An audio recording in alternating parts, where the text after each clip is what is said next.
It is afternoon here, Sunday afternoon. So I'm used to this though, of how here with colleagues from Australia, it's just kind of the same thing. Good morning Yeah. and good evening. Great stuff. And you're beaming into us today from Iowa, Yep, yep, but you normally reside in San Antonio in Texas. yep, correct. That's correct. Awesome. Great. So, Daryl, I'm just going to give our listeners and followers a little bit of a brief on the work that you do. So, Daryl Michel, PhD, consults with organizations nationally and internationally in areas such as instructional coaching, leadership, teacher education, disciplinary literacy, and learning and lesson study. Daryl is the founder of Be a Change and co-author of Student Focused Coaching, the Instructional Coach's Guide to Supporting Student Success Through Teacher Collaboration and Instructional Leadership in Student Focused Coaching, creating effective systems to cultivate student success. Daryl also serves as a project manager for the University of Texas at Austin's Meadows Center for Preventing Educational Risk, consulting with districts to develop system-wide, multi-tiered systems of support. And Daryl, I understand that you've just most recently embarked on a really exciting project with our neighbours in Australia at La Trobe University. hmm Yeah, and I was just recently there in February. So with Doctors Pam Snow and Tanya Seri, uh, they have a randomized controlled trial study taking place right now, and Mm, student-focused coaching is one of those value add to the work mm. that they're doing with this the solar lab at La Trobe, the short courses. So it would be really exciting. This is into now the second year Amazing. of the RCT. Yeah, super Super excited. exciting. It's going to be great to see that when it all comes together. Daryl, let's hmm start with you telling us or sort of talking us through why, in your experience, establishing a culture and capability of coaching in our schools is really, really important or fundamental to improving literacy outcomes. hmm Well, first of all, great question. Because when we think about, I think just culture, culture and climate in general, how loaded those two concepts are. When we really start to think about um, the establishing this sense from a leader perspective of of how do you get people grounded in this culture of positive and trusting relationships, which when Jan Hasbrook and I wrote about student focused coaching in 2022, of talking about how two cornerstones when we think about coaching is trust and confidentiality. And so Mm, establishing thing, I think first one of those parts about the culture piece is, can people trust each other? And that starts really with the leader of mm, creating these opportunities for people to be able to really work together.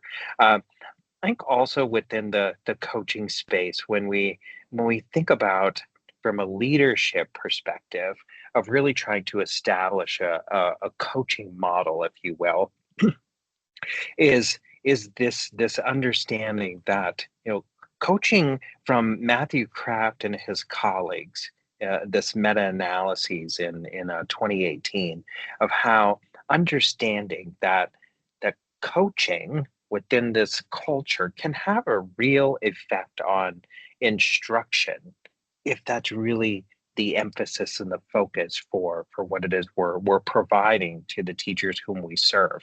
Uh, and that's the instruction through how we might help as coaches or as leaders mhm, implementing evidence and or research-based instructional practices. And when you think about having a system that has a culture that's grounded in this kind of work, and then you really get this sense of, yep, evidence-based and research-based instruction is what we're all about. but it Mm. also means people need to really understand that there's a distinct difference between evidence and research based. They're not synonymous terms. uh, Mm-hmm. that people really need to understand those. And I think understanding too that, you know, a culture of being focused and knowing that things don't happen fast. You know, when you Mm. think about trying to change something, uh, just it takes time.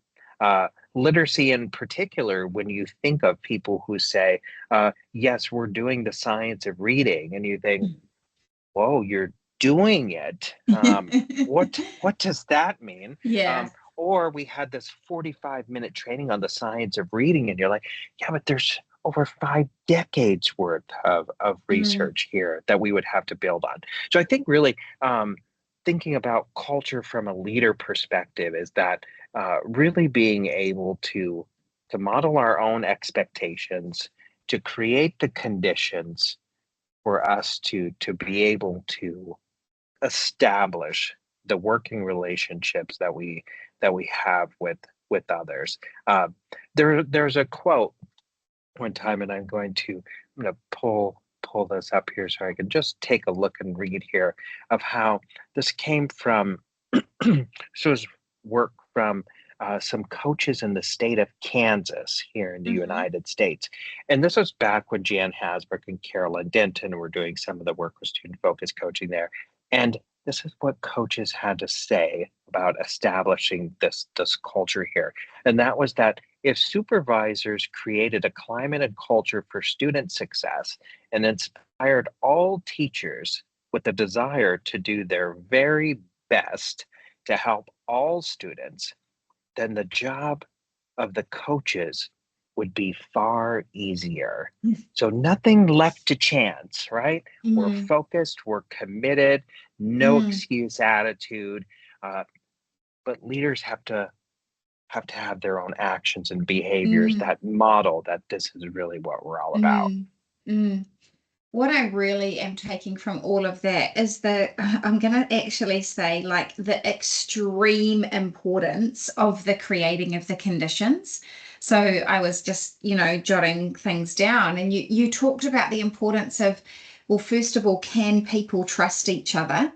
Hmm. Um, and then what are the conditions? And it's like this cycle of the ultimate. We want the outcome to be that it's clear coaching can have a real effect on instruction, but how do we get the coaching to have that effect on the instruction?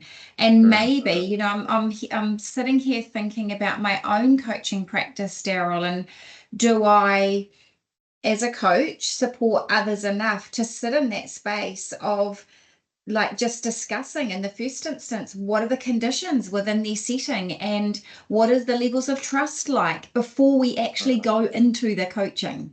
So Hmm. I just wanted to share that because that's a little piece Hmm. for me that I'm really sitting with now. And I think, um, you talked about the speed at which, we implement things, a culture of knowing that things don't happen fast. But in a way, we've actually got to know that about setting up the coaching processes and building the coaching capability as well as the actual instructional practice that we're trying to build. Absolutely. And think think of the evidence around. I mean, if we stuck with literacy as a Mm, running theme here, just think of how much there is to learn, mm, regardless of assessments that would be used. You know, as leaders, do we support our coaches and our teachers in really, thinking about, well, conditions also include the resources and the mm, time that we mm, devote and that we are willing to commit to, not just a short faculty meeting or one time 30-minute conversation, but creating these conditions where they're ongoing, where we can mm, continue to really mm, learn and to dive deep. Uh, in this second this book that I'm co-authoring, and that should be out here by August, is about instructional leadership in mm. student focused coaching. And that's a Great. lot about systems. But the two running themes throughout that entire book, is how do we create the conditions for successful coaching and learning? And two, how do we really as individuals, which anybody can be a leader, right? How Yeah. do we model our expectations, which includes our own learning? And to me, that second part there is that, well, modeling my own expectations, including my learning, means I have to be with the teachers as Yeah. they're learning something new as well, or as they Mm, continue their learning. Because otherwise, how do I support what it is they're learning if I don't participate? And so mm, I think the cultural piece as well is that, yeah, the trust and the relationships and empowerment and ownership. Uh, Nobody can know everything. And so if mm, taking part with teachers, yeah, we can get to maybe the place where there's a little more of the uh, developing expertise together. I think what something that you said that resonates, and it takes me back to the mid 1970s with Chris mm, Hardress and Donald Shane's work on theories of theories of action. And it might just, as you were talking about how your own, reflecting on your own coaching, how, you know, you could take just your own, oh, these theories of action. There's my own espoused theories, what I believe mm. I do in my coaching, and then there's actually your theories in use. And so that's a good reflecting point, I think, for many people to think Yeah. about the culture and capability of what do you really think you do, your own personal espoused theories of what you believe you do here, and then find some trusted colleagues or others and get some Mm, real feedback to see. Well, what are your theories in use? I mean, are your attitudes and actions and behaviors in line with what you're saying, mm, or is there a disconnect here?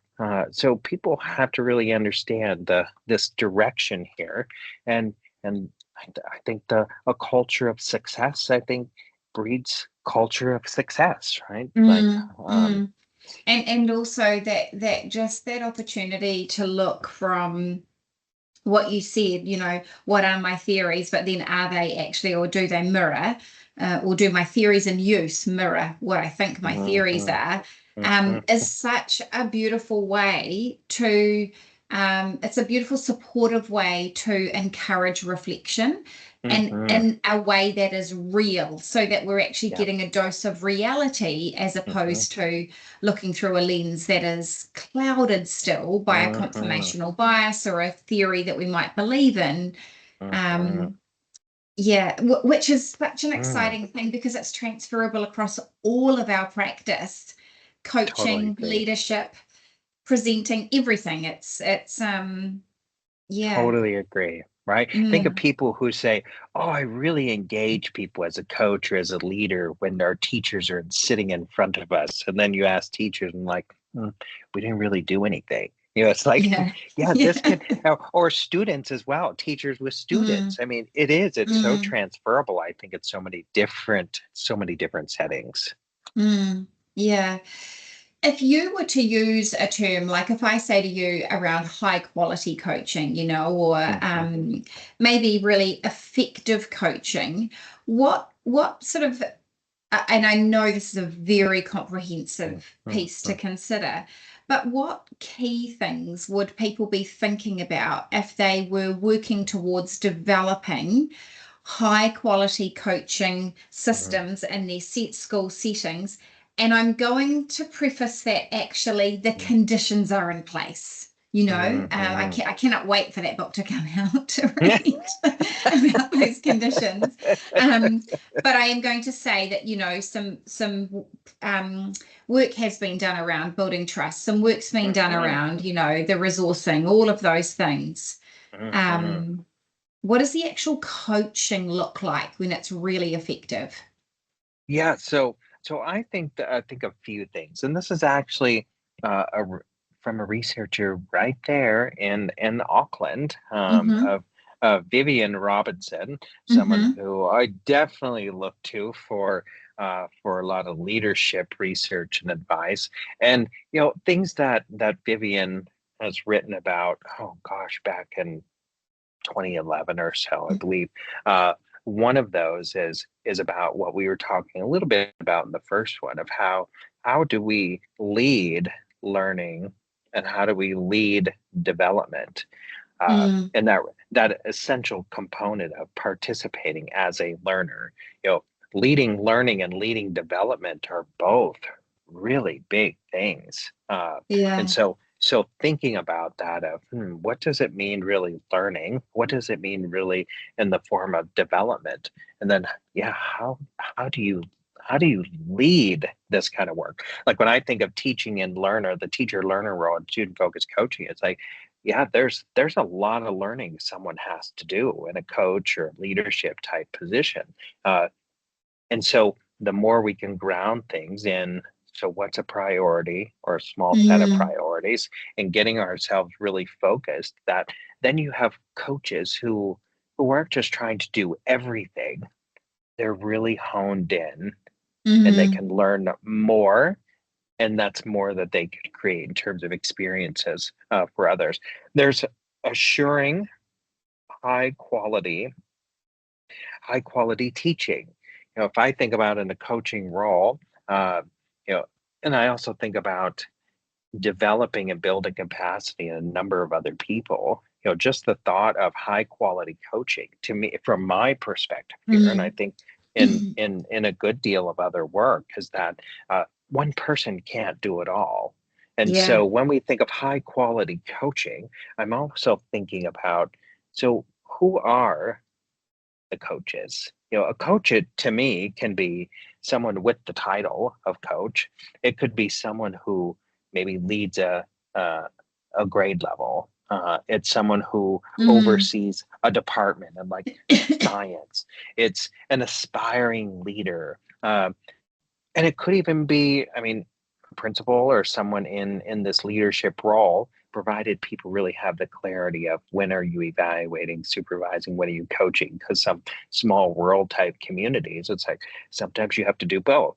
So we have leading learning and development, the assuring of quality teaching, the uh, say the the researching and being strategic in terms of what it is we're offering to others.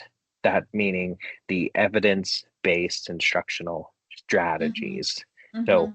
there is this, maybe there is a randomized control trial, but or you have some sense of effectiveness. So how do we help and really allow our coaches to be in this space where what they're offering others is grounded in evidence?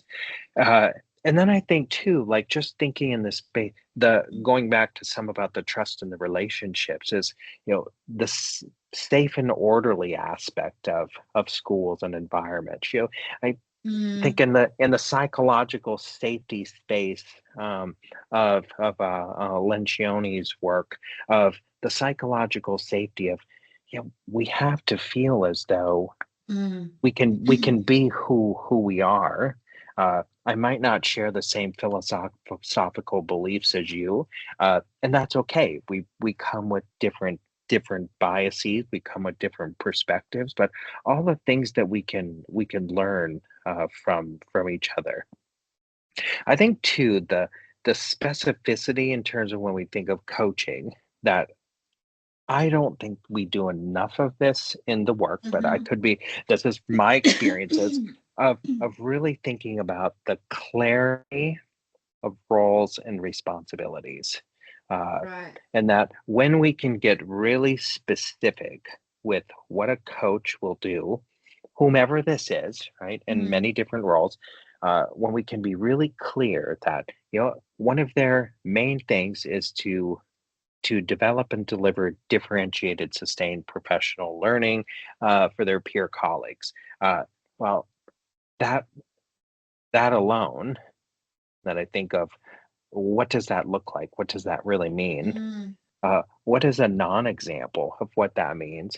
And if our Mm. coach really could stick to that responsibility, what might be the outcomes? Yeah. And so, you Yeah. know, if that's just one, and then you think of what Mm. are the other key things that we'd really want for our coach to do. So I think um, that being another really important piece when we think of high quality coaches, it what are we really after here. Knowing Mm. that from Matthew Kraft's work, that having coaches work directly with students, or saying that we're going to hire a coach because they're going to have an impact on student learning, well, in an indirect way.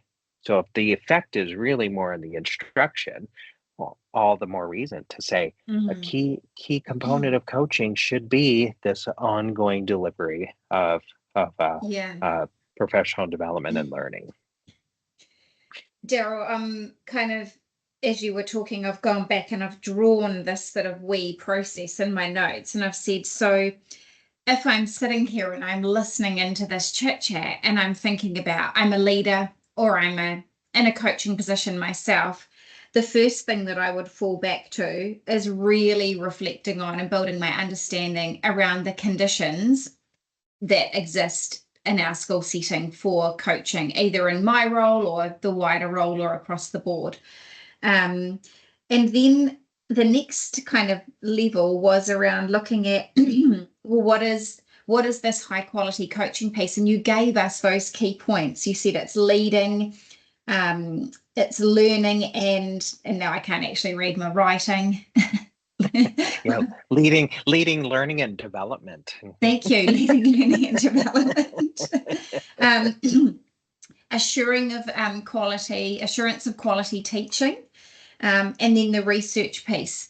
And then you came back to really be very clear on your purpose as a coach. What is your role? What are your specific responsibilities?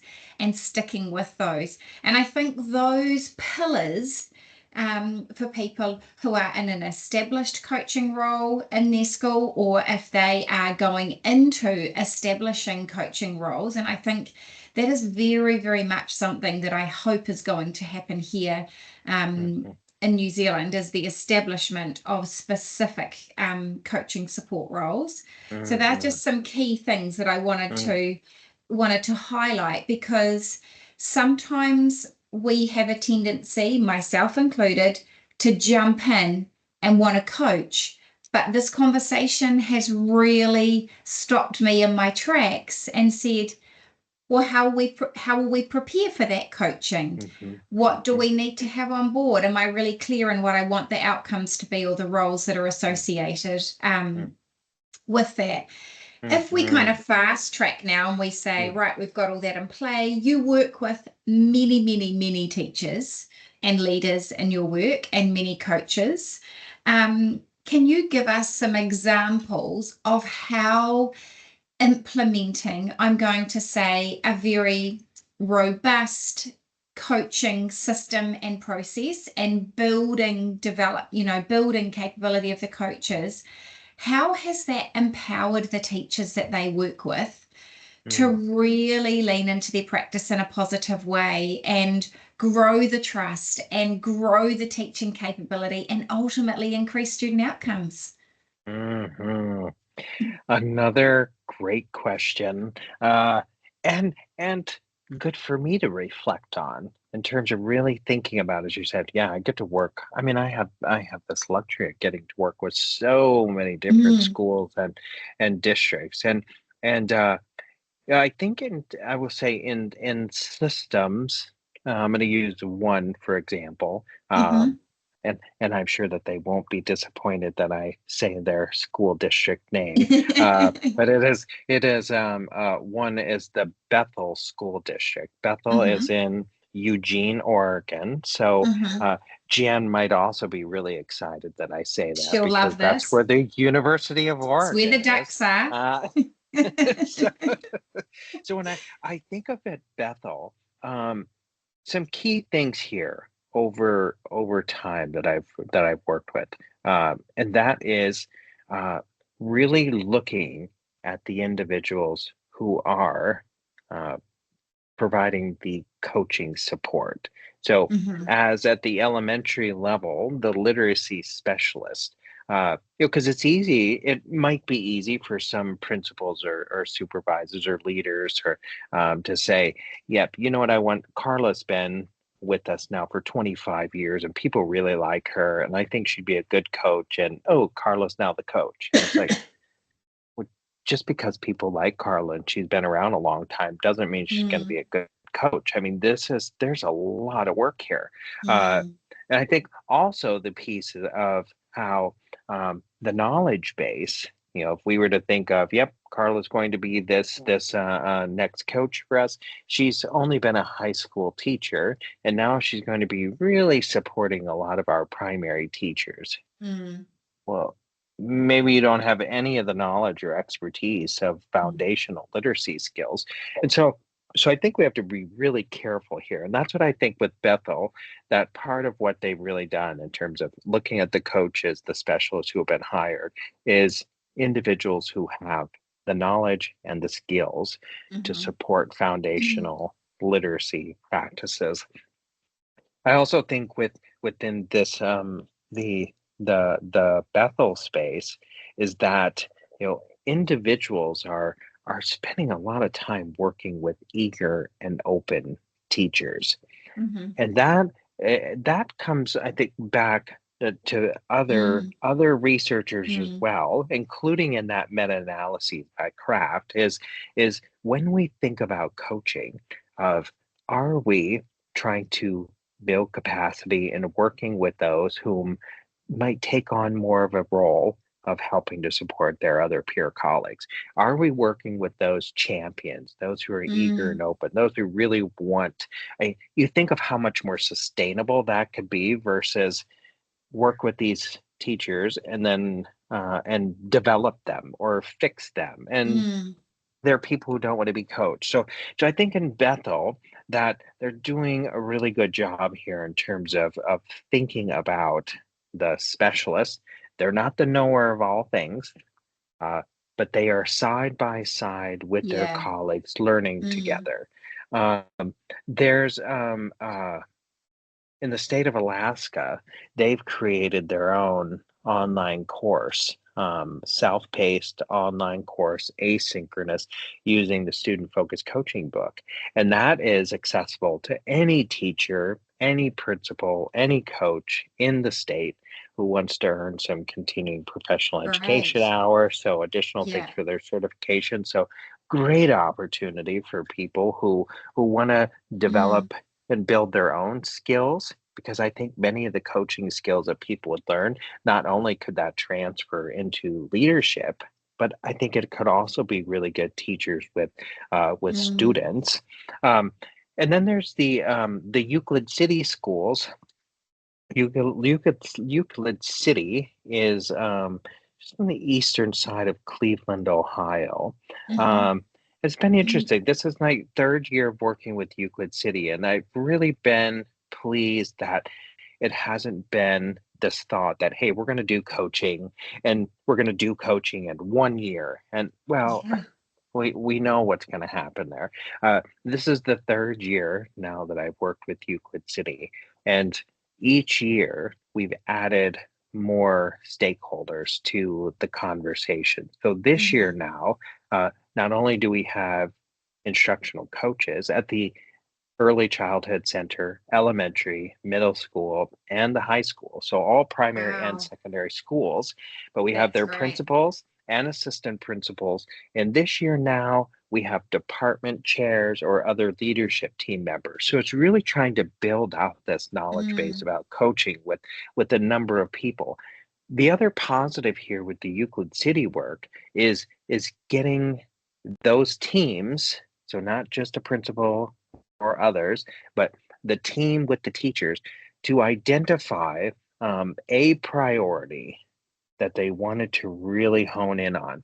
And then mhm, using within student focused coaching, we're able to follow through the targeted action or through the collaborative problem solving process, mm, uh, in which they were grounding their work in student data and additional evidence. They were also, though, connecting it to a larger district priority. And so most schools you have really honed in on instruction, evidence-based instruction, using mm, some of Anita Archer's work and others around mhm, explicit instruction, uh, or mathematics. And so new implementation of mathematics, but we know the literacy has to be a part of that because it's mm, not just mathematics on its own. And so I think this has been really powerful as well through the Euclid City work, and that it is being gradually built within a Mm, system. So if we really mm-hmm. knew about systemic change 3 to 5 years Yeah. from Mm-hmm. Holland Horde's work, uh, it's little steps and it's really hard work. And you've got a whole Mm, system trying to make adjustments.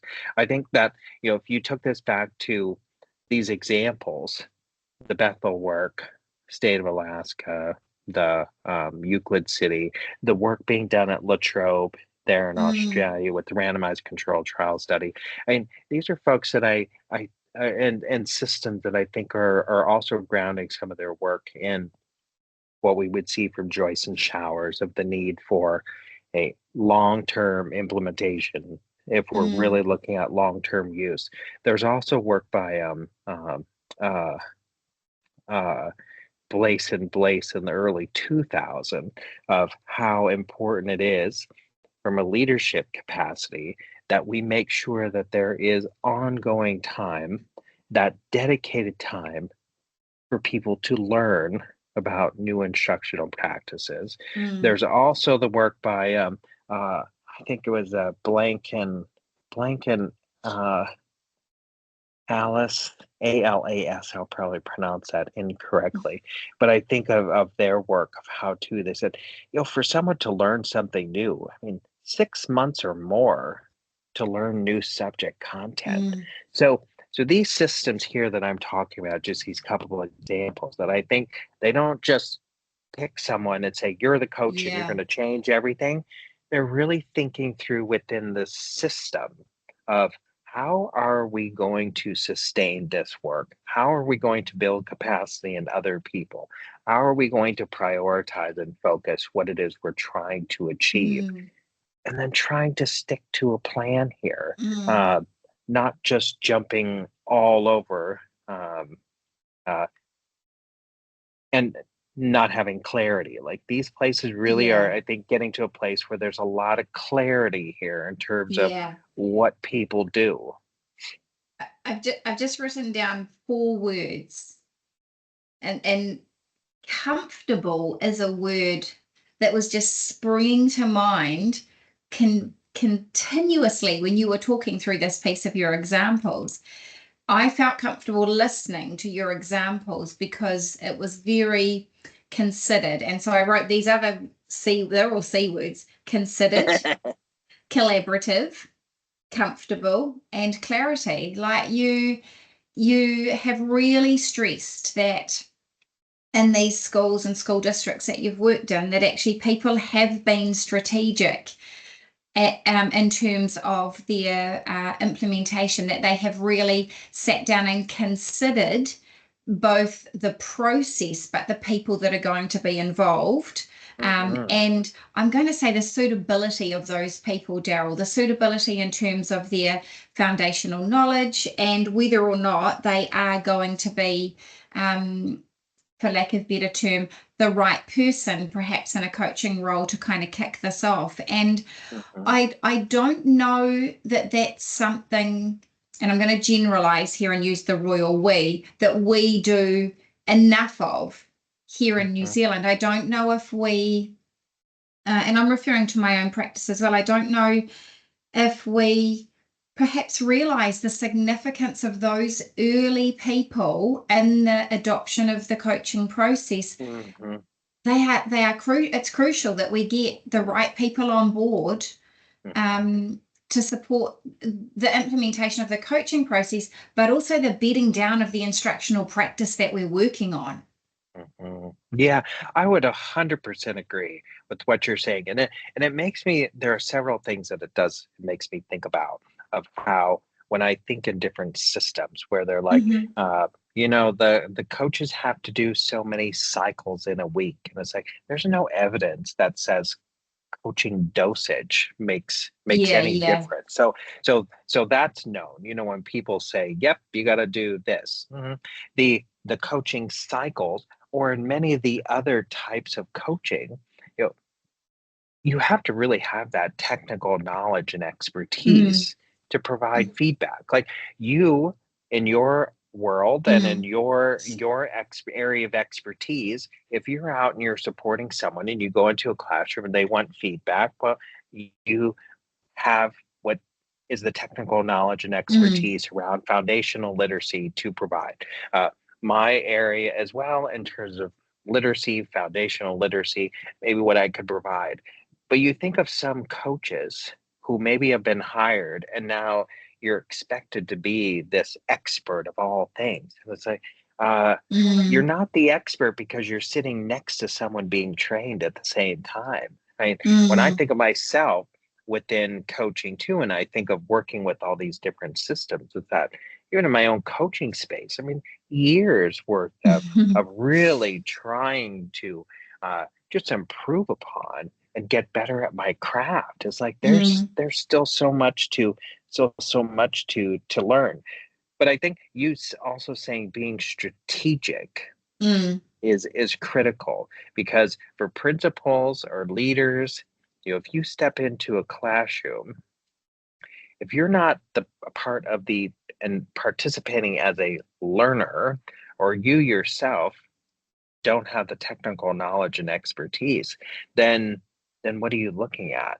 Because mm, there is in some of the work by, is it the researcher was Grissom back in the like 2013, talking about how when we think about walkthroughs can have a negative association when we think about on student achievement, because if we don't use what we are seeing in classrooms mm, yeah, in ongoing professional learning, well, mm, then how are we getting better? So walkthroughs for the sake of walkthroughs, no real evidence that say that would be helpful or that's any good. mm, It's how do you bring it back into that ongoing learning, which is back to mm, be strategic, have yeah, something that you're yeah, focused on.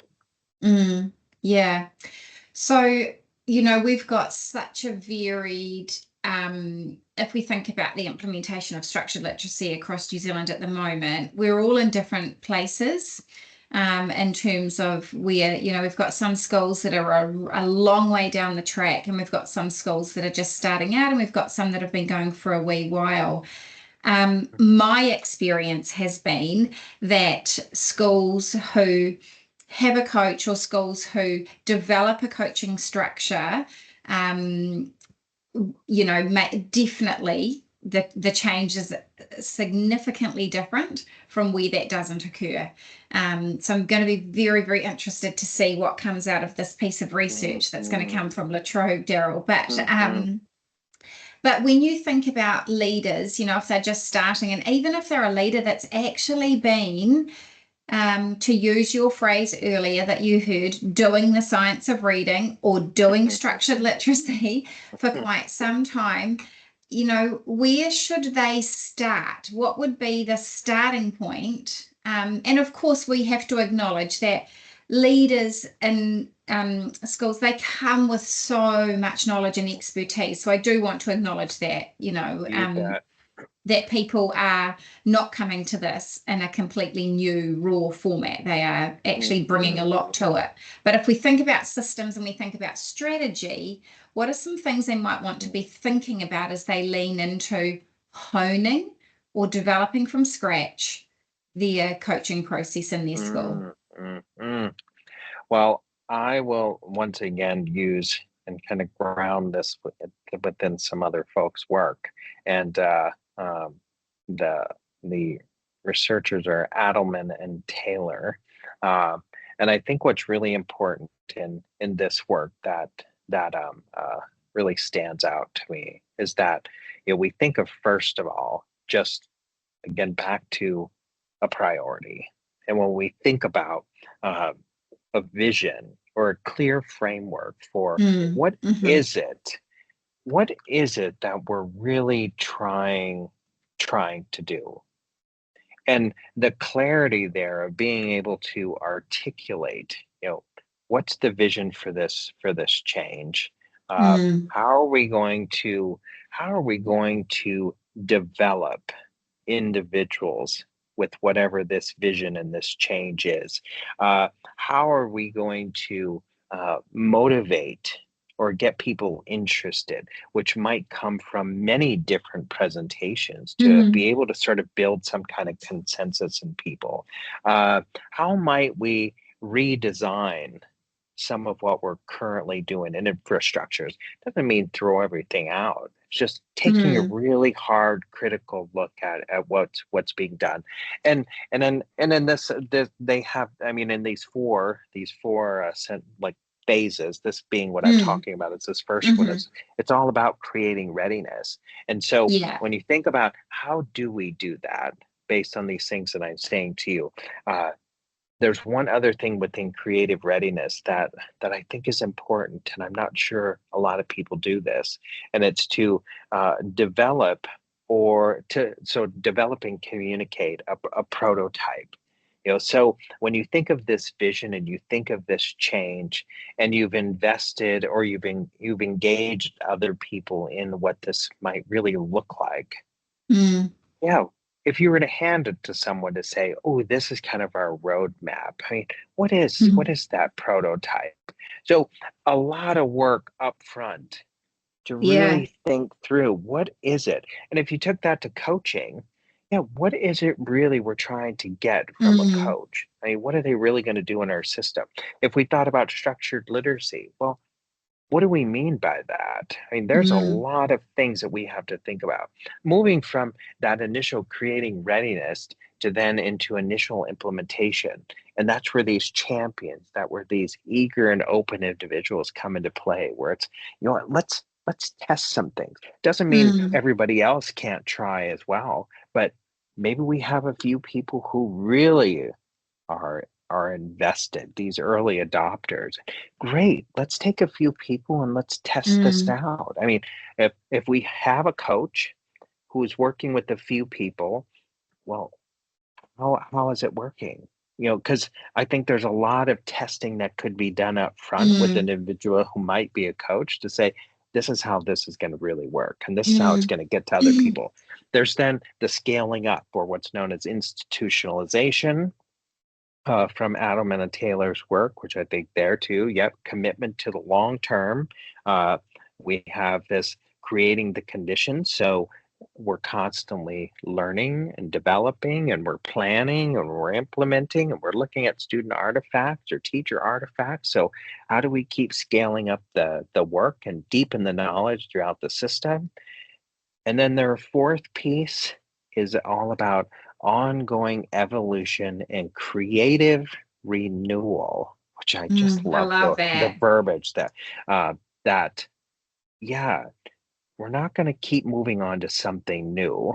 We're going to continue to think about our successes and challenges for Mm, what we were anticipating, where our roadmap was going, and to make adjustments based on that, constantly mm, evolving and getting better, thinking that the ceiling is never the ceiling. yeah. There's so much learning Mm, beyond a ceiling. So I think that as well of how we then continue to uh, establish, and back to that culture, this community of learners where, yeah, any individual has the agency to help us to mm, continue to improve uh, our roadmap, our prototype, if you will. mm, mm. I love that. I love that you have just clearly given us four key steps to think about, because what I think people would do with those four steps, which, correct me if I've not got this right, Daryl, you talked about the first part of creating readiness, then the implementation phase, where you might just choose a few kind of early adopters. Then you talked about the scaling up phase, and then the ongoing evolution and creative renewal. What I love about that is that, it kind of in a way is a bit of a cycle where we could always have people coming in at different points in time, but actually everybody can place themselves Mhm, there somewhere and think about mhm, it. mhm, Think about where they're at in terms of their coaching process and the implementation and outcomes of their coaching process. mhm, You mhm. you then said the ceiling is never the ceiling. I love that. I once went to a presentation and they talked about, this is quite a strange analogy, but fleas in the jar. And that if you put fleas in a jar and you put the lid on, they will become conditioned to only jump to the height of the lid. And this has actually been like somebody researched this, and you take the lid off and then the fleas still only jump, they don't jump that high. So let's not put any lids on the jars. No, let's not. Because as you said, there is so much more than the ceiling. So much more, so much more to learn than that. And we can all use the knowledge that we have and the experience that we've had, reflect on that. That's another really big takeaway from our chat today, Daryl, for me, is that reflection in all of this process is key.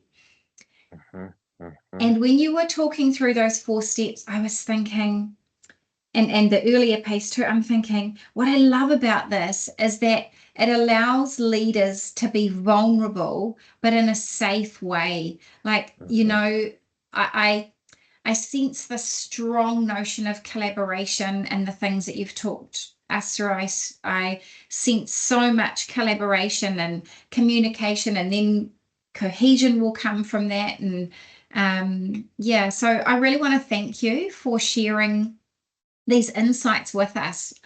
I have actually taken 4 pages of notes throughout our conversation. I'm a real scribbler. I love to think, and I will go back and synthesize those and then reflect on my own practice and how I support others and other leaders to lead into also developing their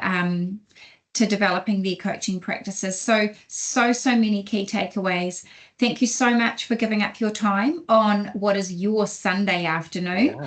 That is very, very kind of you to do that, to help us here in New Zealand. But I'm actually going to hand over to you, Daryl, because I know you've got something really exciting to share with us that you've got coming up later this year. So do you want to tell us a little bit about that? You mean coming to New Zealand? I do mean coming to New Zealand. Well, I am thrilled and honored to be able to be in New Zealand in August, and to be able to be part of the conference coming up, and to be able to share additional insights and thoughts and knowledge around some of this work here that I'm so passionate about. The role of leadership in schools, the role and the power leaders have to create systems that can be such dynamite organizations, where people can really develop these relationships, where you have the best interest of all things students at the forefront of our minds, but also to be able to weave in my passion for instructional coaching, specifically around student-focused coaching. And so being able to weave together for my time in New Zealand, the instructional leadership and student-focused coaching and the student-focused coaching books, weaving together, and certainly be able to introduce and talk a little more in depth about some of the concepts here that we've enjoyed here, I think, in our chit chat. Yeah, thank you so much, Joel. I'm really excited, and I'm really looking forward to spending more time with you to go deeper and drilling into all that extensive knowledge that you have housed in that incredible filing cabinet that you have. Yeah. So, and I will just also mention that I have a chit chat, and I was sharing this with you. I have a chit chat coming up also with Dr. Kimiona Burke. So really, really looking forward to connecting with her, another one of our amazing keynotes. It's amazing to be able to bring people like yourselves to New Zealand to share some of the great work that is happening on international shores, and to help influence, empower, and enable the difference in student outcomes here in New Zealand. So thank you, Daryl. I wish you well in your rest of your Sunday afternoon, evening. I hope it's a nice, relaxing one. And we are very excited to see you joining us here in New Zealand in August. Very good. Thank you so much.